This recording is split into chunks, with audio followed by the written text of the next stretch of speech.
গোপাল, হাসছে গোপাল। যুগের পরে যুগ কেটে যায়, মানুষ তাকে ভোলে না। যুগের পরে যুগ কেটে যায়, মানুষ তাকে ভোলে না। চলে না রে, চলে না রে, চলে না রে, চলে না, চলে না রে, চলে না রে, তাকে ছাড়া চলে না। কে সে? পরিচয় কি তার? হাসির রাজা, জ্ঞানের রাজা, রসিক রাজা গোপাল ভাঁড়। হাসির রাজা, জ্ঞানের রাজা, রসিক রাজা গোপাল ভাঁড়। হাসির রাজা, জ্ঞানের রাজা।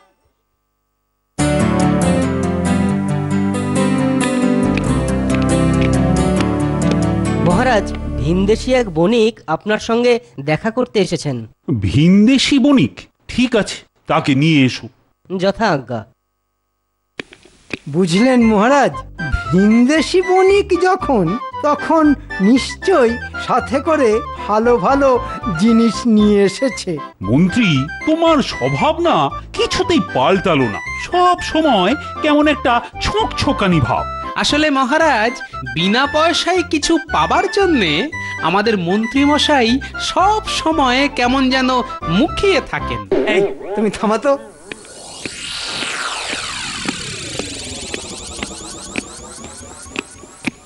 মহারাজের জয় হোক। তা কোথা থেকে আসছো তুমি? আগে আমার আসল নিবাস গোয়ালিয়র, তবে বাণিজ্য করতে তুরস্কে গিয়েছিলাম। এ বেশ বড় সড়ো বণিক বলেই মনে হচ্ছে। তা আমার কাছে আসার কারণ?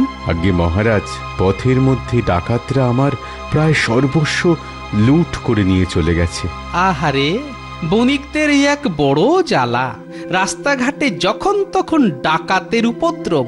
আমি কটা দিনের জন্যে আপনার রাজ্যে একটু আশ্রয় চাই মহারাজ। আশ্রয়? ঠিক আছে, তা না হয় পাবে।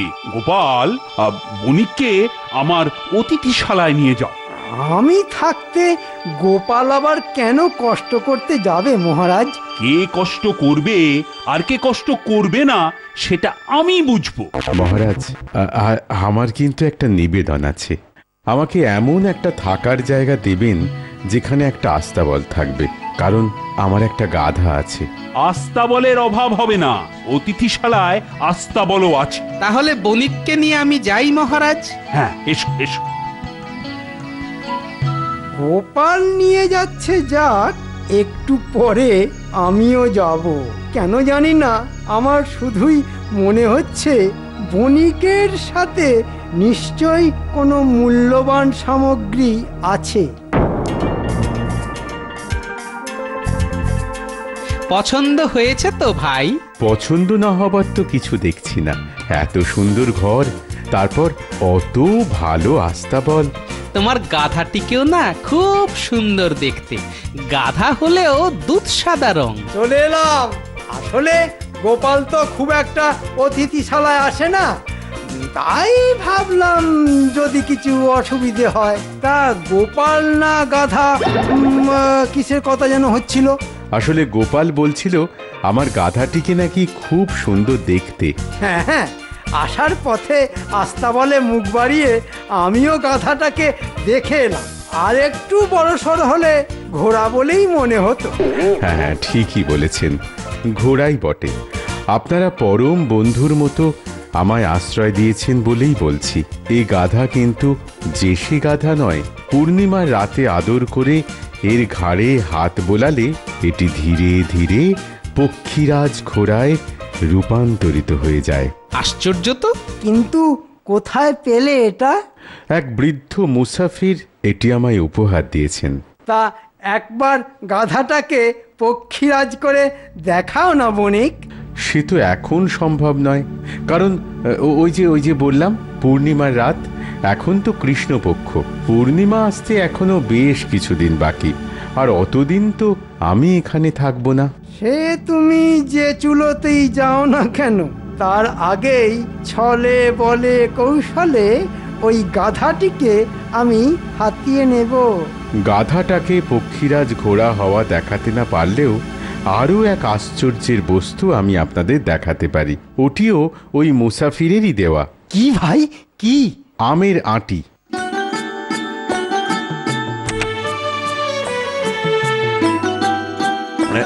এই যে এই এই এই আঁটিটি মাটিতে পুঁতে দিলেই এর থেকে গাছ বেরোবে। দেখতে দেখতে সেই গাছে আমও ফলবে। আসুন আসুন আমার সঙ্গে।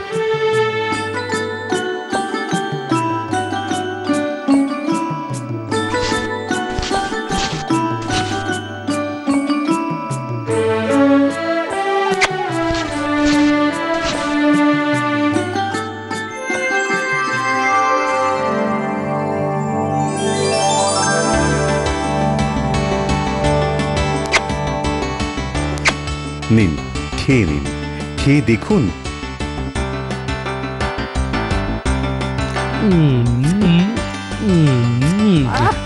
বাহ, অপূর্ব। যেমন মিষ্টি তেমনি গন্ধ। আহা, আম তো খাচ্ছি, তা যে গাছটি আমাদের এমন সুন্দর আম দিল সেই গাছটির এখন কি হবে? দেখুন না কি হয়।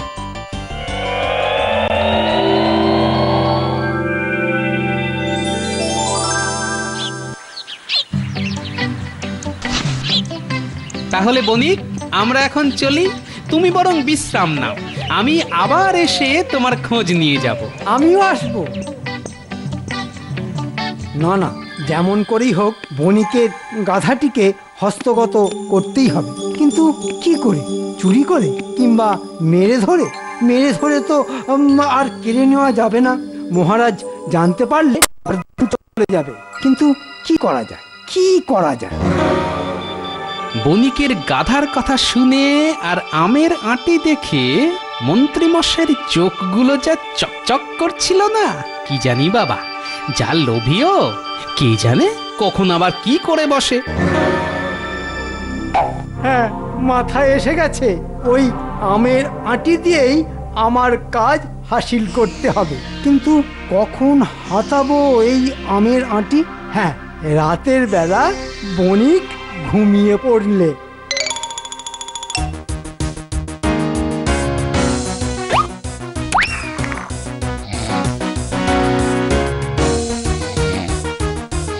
যাক বাবা, মরার মতো ঘুমোচ্ছে। এবার তাহলে আমার কাজ শুরু করি।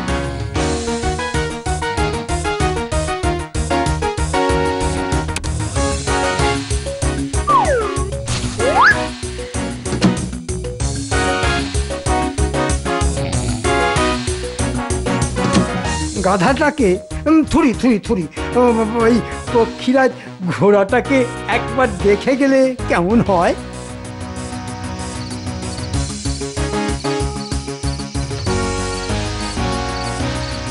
আর একটা দিন, এরপর তোর মালিক হব আমি। আর পূর্ণিমার রাতে তুই যখন পক্ষীরাজ হয়ে যাবি, তখন মহারাজকে খতম করে তার সর্বস্ব হাতিয়ে নিয়ে তোর পিঠে চড়ে আমি ভাগলবা হয়ে যাব। নে, ঘুমো ঘুমো বাবা, এখন ঘুমো। যাই, বাজার করতে যাবার পথে অতিথিশালা থেকে ঘুরে যেতে হবে। বণিক কেমন আছে, তার কোনো অসুবিধে হচ্ছে কিনা সেটা একবার জেনে আসি। কাল রাতে কম্ম হাসিল করেছি, আজ বণিককে কথার জালে ফাঁসিয়ে কাল ওর গাধাটাকে বাগিয়ে নেব। এই না হলে বুদ্ধি। কৃষ্ণনগরের মহারাজ, মন্ত্রী আর গোপাল সকলেই দেখছি বেশ সজ্জন। কি খাতির যত্ন করেই না আমায় রেখেছে। এই যে বণিক, তোমার খবর নিতে এলাম। তা রাতে খাওয়া দাওয়া ভালো হয়েছে তো? হ্যাঁ হ্যাঁ, খুব ভালো হয়েছে। আর ঘুম? বলবো কি, অনেক দিন পর এমন ঘুম ঘুমিয়েছি যাকে বলে এক ঘুমে রাত কাবার। ভালো ভালো, খুব ভালো। তা হ্যাঁ ভাই, আবার ওই আঁটিটা মাটিতে পুঁতে আমায় কটা আম দিতে পারবে? আবার আম খাবেন? ভালো লেগেছে বুঝি? না না, আমার জন্যে নয়, আমার বউয়ের জন্যে। বউয়ের জন্যে মানে? বাবা, সাত সকালে মন্ত্রীর আগমনের হেতু না আড়াল থেকে শুনতে হচ্ছে? দেখো না, তোমার আশ্চর্য গাছের আমের কথা আমার বউ মানতেই চায় না। বলে কিনা এই অসময়ে গাছে আবার আম ফলে নাকি, ওসব ভাঁওতা। তাই দু চারখানা আম নিয়ে গিয়ে তাকে দেখাবো। আজ এক্ষুনি আমি একবার বেরোবো। ঠিক আছে, আপনি কাল সকালে আসুন, গাছে আম ফলিয়ে আপনাকে দেব, কেমন? আর যদি না দিতে পারো? এই কথা বলছেন কেন? না মানে সব অলৌকিক ব্যাপার তো, কখন যে কি বিপত্তি হয় তাই আর। কোনো বিপত্তি হবে না, আর যদিও বা হয় তাহলে তাহলে আমিই কথা দিচ্ছি, আমার যে জিনিসটায় আপনি প্রথম হাত দেবেন সেটি আপনার হয়ে যাবে। বাহ বাহ বাহ বাহ বাহ বাহ, কথার জালে ফাঁসিয়ে এই তো কেমন শর্ত আদায় করিয়ে নেওয়া গেল। এবার শুধু কাল অবধি অপেক্ষা। বলছো ঠিক আছে, তবে দেখো ভাই, ভদ্রলোকের যেন এক কথা হয়। আমি ভদ্রলোক, তাই কথাও আমার এক। না, মন্ত্রী মশাইয়ের কথাবার্তা তো ভালো ঠেকছে না, ব্যাপারটা কেমন যেন বাঁকা পথে যাচ্ছে। আমি তাহলে আজ চলি, কাল আবার আসবো। হঠাৎ বিপত্তির কথা কেন বলে গেল? একি একি, আমার আমার আমার আমের আঁটিটা কোথায় গেল? কে নিল? তাহলে কি? তুমি যা ভাবছো তাই।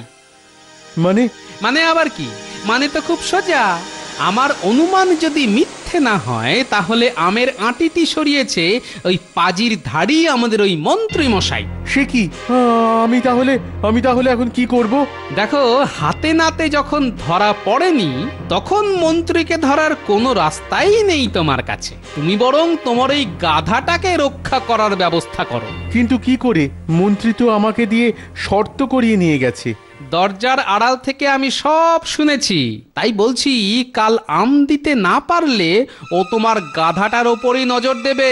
হায় হায় হায় হায় হায়, কি কুক্ষণে আমি এখানে এসেছিলাম! হায় হায় হায়, মুসাফিরের দেওয়া আমের আঁটি গেল, এবার গাধাটাও যে চলে যাবে দেখছি। কিচ্ছু যাবে না, এখন আমি যা বলছি মন দিয়ে শোনো। কি মতলবটা মাথায় গেল? তাই তো, কি বুদ্ধি তোমার, সত্যি। এটাকে বুদ্ধি বলে না, এটাকে বলে শঠে ষাট্ঠং সমাচরেত। সোজা বাংলায় শয়তানের সঙ্গে শয়তানি।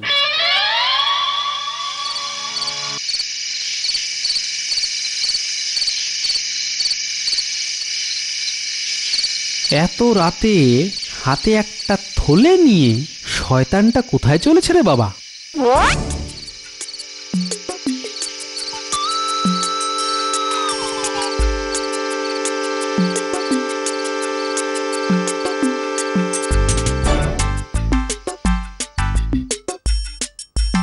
তাহলে কি কোষাগারে?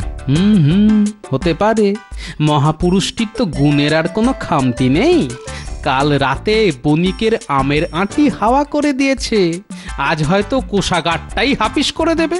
যাকে যাক, ও যাক ওর কাজে, আর আমি যাই আমার কাজে। আজ রাত থেকেই কিছু কিছু করে টাকা সরিয়ে ফেলতে হবে। পূর্ণিমার আর 10 দিন বাকি। এই 10 দিনের মধ্যেই সব ফাঁক করে পক্ষীরাজে চড়ে কেটে পড়তে হবে। দেখি বেটা কৃষ্ণচন্দ্র তখন আমার কি করে।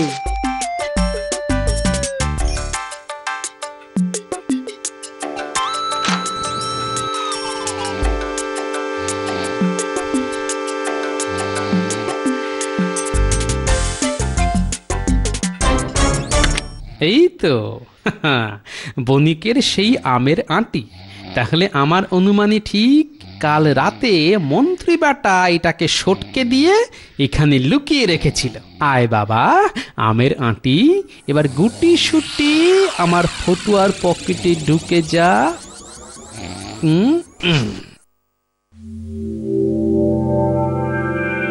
বণিক, আমি এসে গেছি।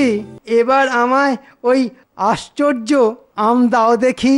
হ্যাঁ মানে মানে ও বণিক তাহলে জেনে গেছে যে বাক্সে আমের আঁটি নেই, তাই এমন ইতস্তত ভাব। বাবা, যা মোক্ষম চাল চেলেছি না, কি হলো? আম দাও। দেখো তবু হাঁ করে দাঁড়িয়ে আছে। দেখো বাপু, আমি মন্ত্রী মানুষ, তাই আমার হাতে কিন্তু বেশি সময় নেই। সত্যি কথা বলতে কি, আমি আমি আম ফলাতে পারবো না। আহারে, যা গেঁড়া কলে পড়েছে দেখলে মায়া হয়। আমি জানতাম পারবে না, আগেই বলেছিলাম না। আসলে এই সব অলৌকিক জিনিস দিয়ে সব সময় সব কিছু করা যায় না। না মানে তা নয়, আসলে আমার আমের আঁটিটা না আমি খুঁজে পাচ্ছি না। সে কি, কোথায় গেল? বলতে পারবো না। তার মানে আম আমি পাবো না, তাই তো? কিন্তু তুমি তোমার কথা রাখবে তো? আমি ভদ্রলোক, নিন কোনটা নিতে চান সেটা স্পর্শ করুন। তাহলে তো আস্তা বলে যেতে হয়।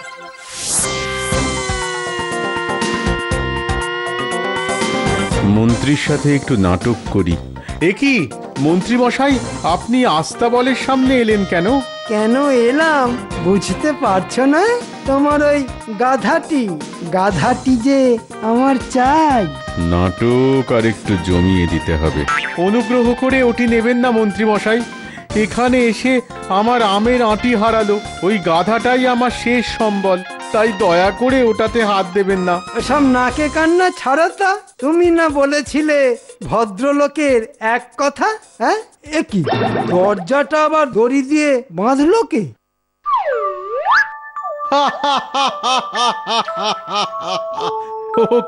ও কি মন্ত্রী মশাই, গাধাকে স্পর্শ করার বদলে আপনি তো দড়িতে হাত দিয়ে বসলেন। শর্ত অনুযায়ী তাহলে ওই দড়ি গাছা আপনার। তাই তো, এ তো দেখছি জব্বর ফাঁসা ফেসে গেলাম। আপনার কি শেষে ওই দড়ি গাছার ওপর লোভ ছিল? দড়ি গাছার উপর মন্ত্রী মশাইয়ের লোভ হবে না কেন?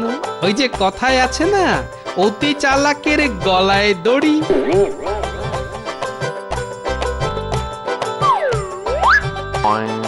নিন মন্ত্রী মশাই, দড়ি নিন।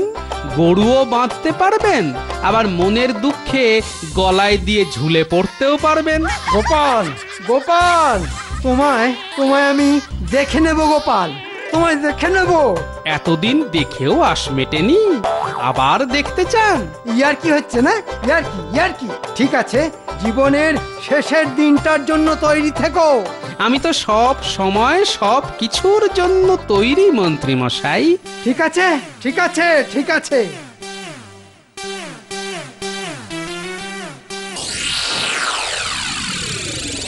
কিরে, এনেছিস? এই ভেতরে আয়। বটা সব বলে দিয়েছে তো? আগে হ্যাঁ। পারবি তো? আরে মানুষ মারা তো আমাদের কাছে জল ভাত রে। হ্যাঁ, তাহলে যা, আজকে রাতের মধ্যেই কাজটা সেরে ফেল। যথাজ্ঞা। কাল থেকে কৃষ্ণনগরে গোপাল বলে কেউ আর থাকবে না।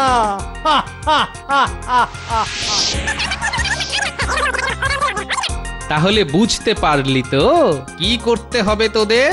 বুঝতে পেরেছি। তুমি কোনো চিন্তা করো না গোপাল দাদু, আজ থেকে আমরা তোমার দেহরক্ষী। কেউ যদি তোমায় মারতে আসে না, তাহলে দেখিয়ে দেবো মজা। আমি যাই তাহলে। তুমি এগিয়ে যাও, আমরা পিছনে আছি। লক্ষ্মী সোনারা আমার।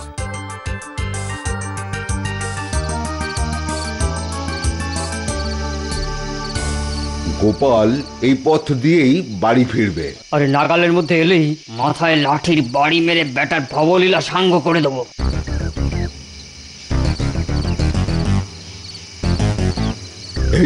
এই চুপ, কেউ যেন আসছে। গোপাল আসছে, তৈরি থাক।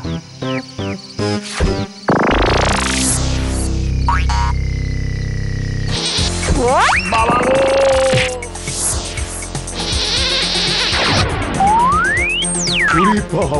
চোখের মনে বুঝি ফেটে গেল রে। আচ্ছা সীমা, এটা আমাদের গোপাল দাদুকে মারতে আসা। পেটা পেটা আচ্ছা করে দুর্মুষ করে দে, আমি ততক্ষণ বদমাশগুলোকে বেঁধে ফেলি।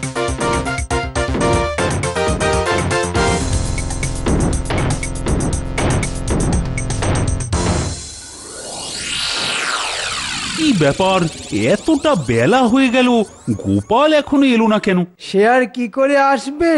সে তো মনে হয় এতক্ষণে যমরাজের সঙ্গে বসে ফলার করছে। তাড়িয়ে দিন মহারাজ, তাড়িয়ে দিন, ওটাকে তাড়িয়ে দিন। এত কামচোর লোককে বিদেয় করে দেওয়াই ভালো। গোপালকে তাড়িয়ে দেওয়াও যায় না, আবার বিদেয় করাও যায় না। দুষ্টের দমন আর শিষ্টের পালন করতে সে বারবার ফিরে আসে মন্ত্রী মশাই। গোপাল তুমি? হ্যাঁ আমি। আপনার পাঠানো ঘাতকেরা আমার ঘোড়ার ডিম করেছে। এসব কি বলছো গোপাল? ঠিকই বলছি মহারাজ। এই ওদের নিয়ে আয়। এই যে মহারাজ, আমাকে এই দুনিয়া থেকে সরিয়ে দিতে মন্ত্রী মশাই এদেরকেই পাঠিয়েছিলেন। মিথ্যে কথা, সব মিথ্যে, সব মিথ্যে। কিরে তোরা কিছু বল। সত্যি বলছি মহারাজ, গোপালকে খুন করে ফেলতেই মন্ত্রী মশাই আমাদের পাঠিয়েছিলেন। কিন্তু কেন? আমি বলছি মহারাজ, আমি বলছি। আমার সঙ্গে দুটি আশ্চর্য জিনিস আছে, একটি গাধা আর একটি আমের আঁটি। পূর্ণিমার রাতে গাধাটি পক্ষীরাজ ঘোড়া হয়ে যায়, আর আমের আঁটিটি মাটিতে পুঁতলেই গাছ বেরিয়ে আম দেয়। মন্ত্রী মশাইয়ের নজর পড়ল ওই জিনিস দুটির উপর। আমি সেটা আটকে দিয়েছিলাম বলেই আমার ওপর যত রাগ। মন্ত্রী আবার এইসব অপকর্ম? ভুল হয়ে গেছে, এবারের মতো ক্ষমা করে দিন। ক্ষমা করে দিতে পারেন যদি কদিন আগে রাতের বেলা কোষাগার থেকে যত টাকা সরিয়েছেন সেগুলো মহারাজকে ফিরিয়ে দেন। সে কি মন্ত্রী, কোষাগার থেকেও টাকা সরিয়েছো? ওগুলো আমি ফিরিয়ে দেব মহারাজ। আর আমের আঁটি? ওটা ফিরিয়ে দিতে পারবো না, ওটাকে আমি খুঁজেই পাচ্ছি না। ওটা আছে আমার কাছে। আপনি ওটা করেছিলেন চুরি, আর আমি চুরির উপর বাটপাড়ি। কি মন্ত্রী মশাই, ঠিক বলছি তো? এই নাও ভাই তোমার আমের আঁটি। আমি আজ এই আঁটি থেকে আম ফলিয়ে সকলকে খাওয়াবো। তার আগে হবে মন্ত্রীর ব্যবস্থা। আমরা প্রাণ ভরে আম খাবো, আর সকলের সামনে মন্ত্রী দেবে 100 বার নাকে খত, আর খাবে 100 ঘা চাবুক। এটাই হবে ওর শাস্তি। মহারাজ, ব্যথা, যন্ত্রণা আর অপমানে আমি যে একেবারে মরে যাব মহারাজ, একেবারে মরে যাব।